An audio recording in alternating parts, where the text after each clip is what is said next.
No medium is autonomous. Each medium is a vector within a larger energetic system, and the movement between painting, sculpture, and drawing constitute not a charge or a change of discipline, but a circulation of perceptual forces.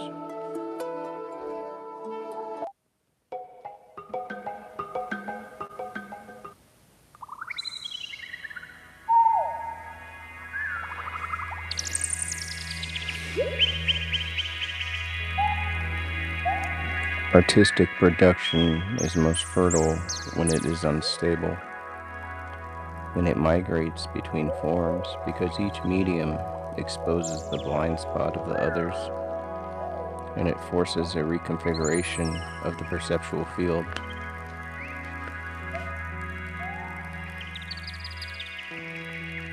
Artistic production is the most fertile when it is unstable, when it migrates between forms, because each medium exposes the blind spot of the others and forces a reconfiguration of the perceptual field. The oeuvre is not a linear progression, but a simultaneous multiplicity, where small and large, sketch and monument coexist as different intensities of the same perceptual inquiry.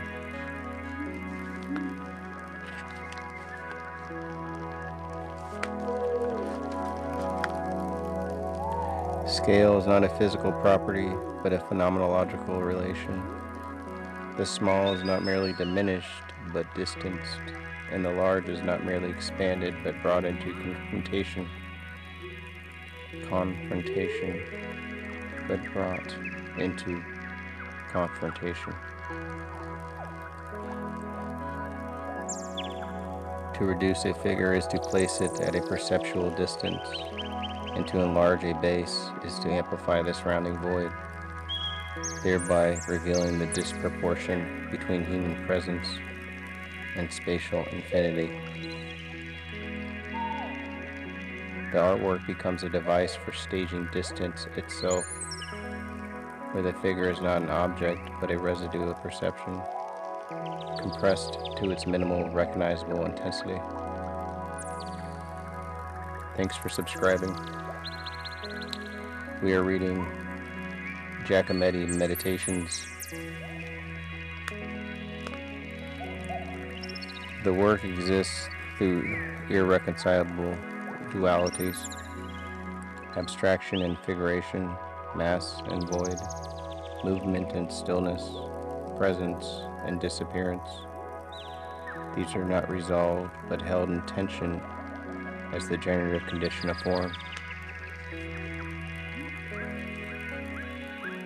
Space is not passive, it is activated. Space is not passive, it is activated by the figure, and the thinner the form, the more violently it charges the surrounding void, transforming emptiness into an active participant. Paradox is not a conceptual overlay, but an ontological structure. The work must simultaneously assert and negate itself, appearing as both object and event.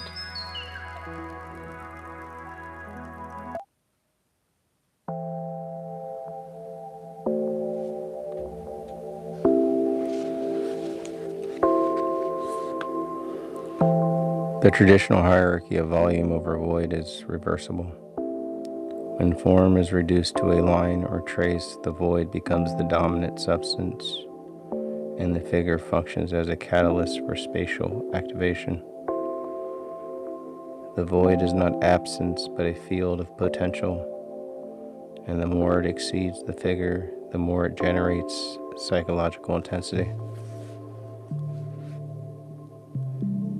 Sculpture becomes the articulation of emptiness, where the true material is not bronze or plaster, but the charge interval between forms. The line is not a boundary, but a trace of seeing. It records the instability of perception rather than the stability of objects.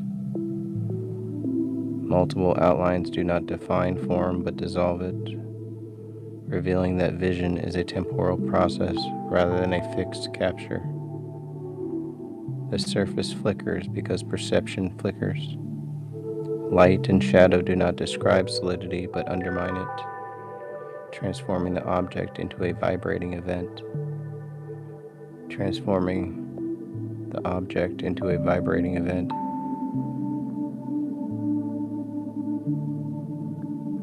Thank you.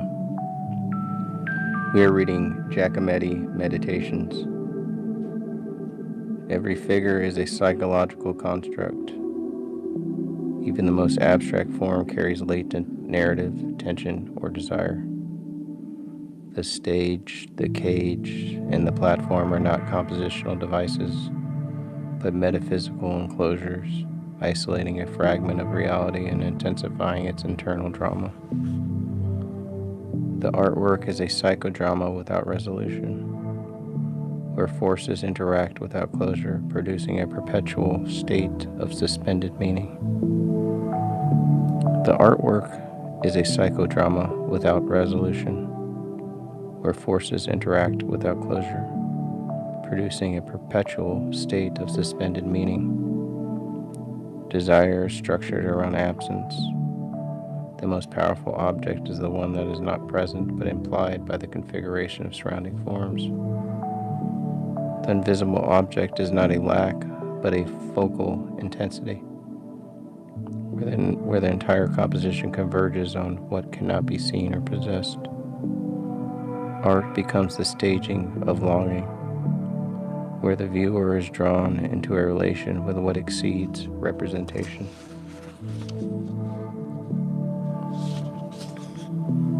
No work is isolated. It is always embedded in a network of historical, cultural, and intellectual relations that both constrain and enable its formation. To deny influence is to obscure the field of emergence.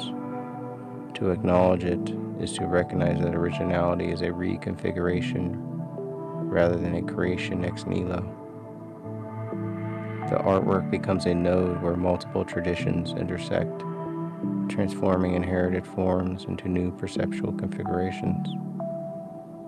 The value of the work lies not in its explanation, but in its impact. Interpretation may enrich understanding, but it cannot substitute for the direct encounter. The artwork exceeds language because it operates at the level of sensation, where visual, tactile, and emotional intensities converge.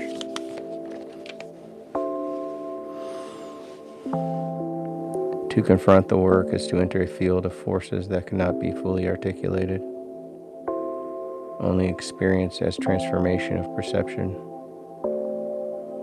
The struggle itself towards the heights is enough to fill a man's heart. Existence precedes essence. You never copy the glass, you copy the residue of a vision.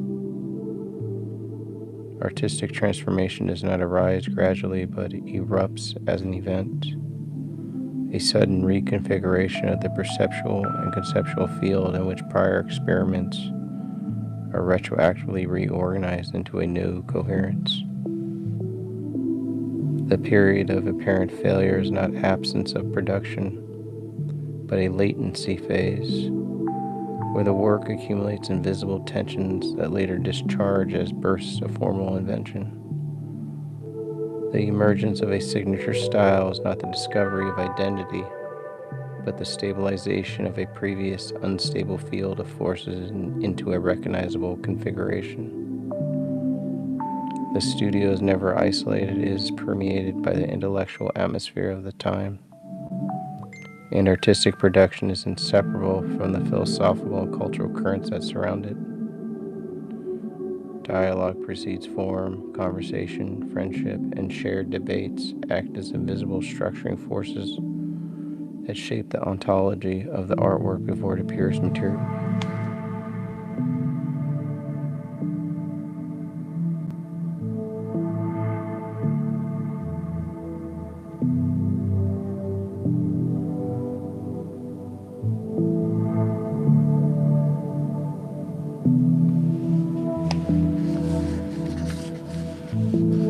The human figure, when stripped of narrative and context, becomes the minimal unit of existential inquiry, a solitary presence suspended within an indifferent or avoided field. Existence is defined not by essence but by tension between freedom and meaninglessness, between autonomy and abandonment, rendered visually as isolation within space. The artwork embodies the Sisyphean condition. Its value lies not in completion, but in the endless attempt to reach an unattainable adequation between perception and form. Vision is not the capture of objects, but the synthesis of unstable sensory data. What is seen is already a transformation of perception rather than a direct correspondence of reality. The object is never fixed. It oscillates between being and non-being, continually reconstituted through the act of looking. Representation is therefore the inscription of perceptual residue, not the duplication of external form. A radical shift in perception produces a rupture between habitual vision and newly experienced reality, transforming the familiar into the unknown. This perceptual shock reveals this reality is not a stable but contingent upon the structures of seeing. Once altered, the world appears as a field of distortion, depth, instability, and estrangement. Art emerges as an attempt to stabilize the instability without reducing it, to render the shock itself as form.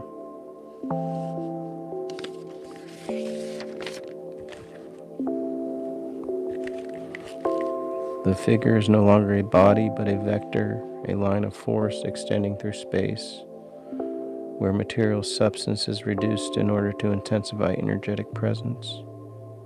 The thinner the form, the greater its capacity to activate the surrounding void. Reduction becomes amplification. Sculpture thus approaches drawing in space, where line replaces mass as the primary ontological unit. Space is not a neutral container, but an active field that conditions and is conditioned by the figure. The void becomes palpable when the figure is reduced, absence acquires density, and emptiness becomes the dominant perceptual substance. The relation between figure and base is not structural but phenomenological. It establishes distance, scale, and the existential disproportion between human presence and infinite space. Form is generated through tension, compression, and distortion. The act of making reveals an inherent violence within existence itself. The gaze is the true center of the figure. All spatial compositional forces converge upon it. The eye is not represented but indicated because precise depiction would destroy the phenomenon of seeing. The gaze functions as a reciprocal vector. It both emanates from the figure and returns to the viewer, establishing a field of tension. Line is not static but temporal. It records the movement of perception across the surface. Multiple lines do not clarify form but destabilize it, producing a vibration that mirrors the act of seeing. The artwork becomes a process rather than a product, a continual reconstruction of form through perceptual movement. As the work matures, it narrows in subject and format, not as limitation but as intensification. Repetition is not redundancy, but a method of deepening inquiry, where variation occurs within constraint. The reduction of compositional diversity allows the artist to concentrate on micro variations of surface, proportion, and perception. The artwork is always a failure relative to perception. It can never fully capture what is seen. This failure is constitutive, not accidental. It is the condition that necessitates continual making. The artist persists not despite failure, but because of it, transforming inadequation into the driving force of creation. You're here, you're there, meters from here, you're irreducible, you're no longer the same. The becoming time of space. You never copy the glass on the table. You're copying the residue of seeing something. Art is not an object, but a question. The question of how form becomes life and how life becomes form. To ask what art means is to ask when perception crosses into significance, when seeing becomes wound or wonder. The responsibility of the artist is not to represent life, but to expose the instability through which life becomes meaningful. Every artwork is a site where perception fails to remain neutral and becomes effectively charged. Right now we are reading Giacometti Meditations, Axioms of Truth and Representation. Like and subscribe. Truth is not contained in representation, but emerges in relation. Rational truth requires dialogue. Representation produces only impact, and images of truth never in presence. Visual art, being silent, is further removed from truth, yet closer to its condition of impossibility. Every representation participates in an infinite regress. Each form is only a partial instance of an unreachable ideal. Knowledge is never pure. It is conditioned by values, continuities, stabilities, and rationalities that cannot be escaped by merely naming them.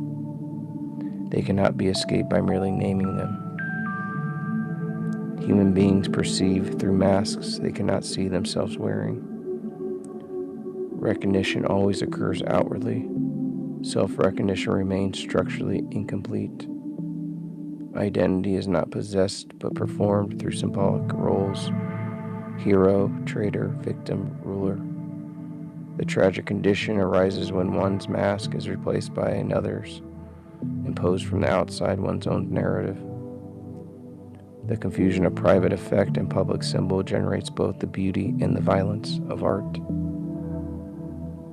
The confusion of private effect and public symbol generates both the beauty and violence of art.